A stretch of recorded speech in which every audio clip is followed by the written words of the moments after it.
Friends, તમારા સૌનું અમારી ચેનલમાં સ્વાગત છે। તો આજે આપણે બનાવવાના છે ગુજરાતીઓના ફેવરિટ ફાફડા।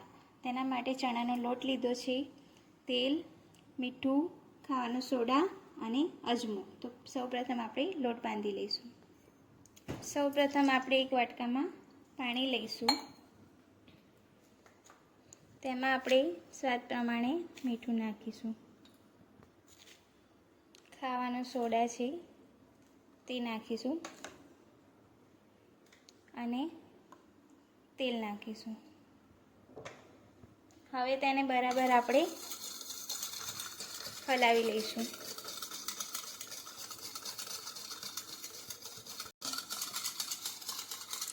આ રીતે એનો વ્હાઈટ કલર થાય ત્યાં સુધી આપણે એક ડાયરેક્શનમાં આપણે હલાવીશું। હવે આપણે લોટ લઈશું ચણાનો, તેમાં અજમો નાખીશું,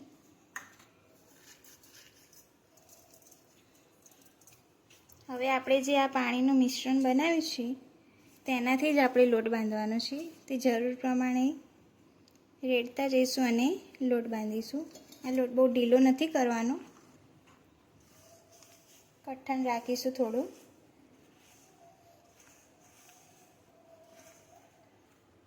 આ લોટ આપણો આ રીતનો કઠણ જ રાખ્યો છે। હવે તેને ઢાંકીને આપણે 10 મિનિટ માટે રેસ્ટ આપીશું। આપણે લોટને ઢાંકીને 10 મિનિટ રહેવા દીધો તો હવે હાથમાં આપણે થોડું તેલ લઈને તેને આપણે મસળી લઈશું।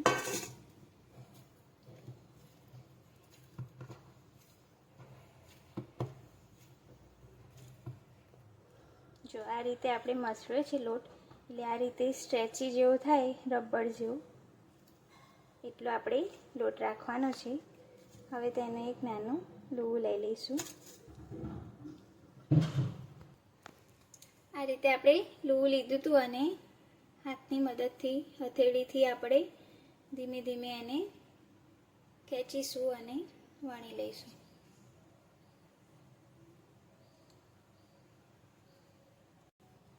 આ રીતે આપણે બધા ફાફડા વણી લઈશું અને આ છરી ચપ્પુ આવે તેનાથી આપણે ઉખાડીશું।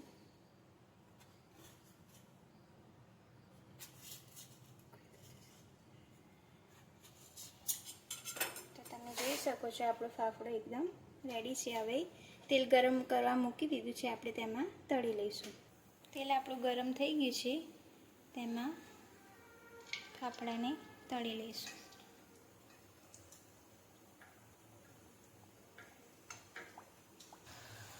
જો આ રીતે આપણે ફાફડા તળવાના છે, તો આપણે બધા આ રીતે ફાફડા તળી લઈશું। તો આ આપણા ફાફડા તળાઈને રેડી છે। હવે તેના જોડે ખાવા માટે આપણે લીલા મરચાં એમાં તળી લઈશું। તો મરચાં પણ આપણા તળાઈ ગયા છે। હવે ફાફડા જોડે ખાવાની આપણે કઢી બનાવીશું। હવે કઢી માટે આપણે એક બાઉલમાં પાણી લઈશું, તેમાં ચણાનો લોટ નાખીશું,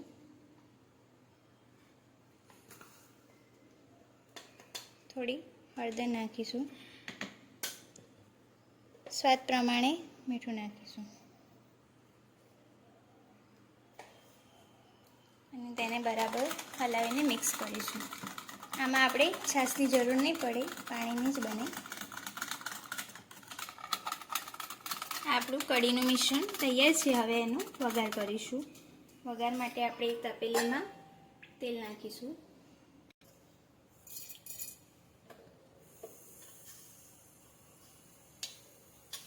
તેમાં આપણે રાઈ નાખીશું।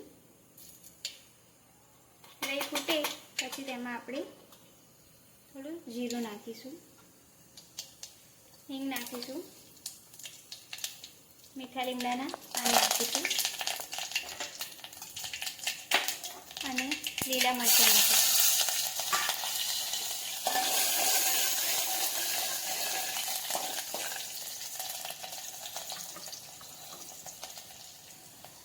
હવે તેમાં આપણે આ કઢીનું જે મિશ્રણ છે તે નાખીશું।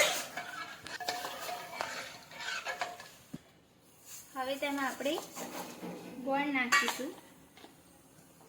આ કઢી એકદમ આપણે બહાર ફરસાણવાળાને ત્યાં મળે તેવી જ બને છે, તો તમે પણ ટ્રાય કરજો ઘરે. હવે તેને ઉકાળીશું આપણે. તો આ કઢી આપણી સરસ ઉકળીને થઈ ગઈ છે. સર્વ કરી લઈએ. તો આપણે ફાફડાને સર્વ કરી લઈશું.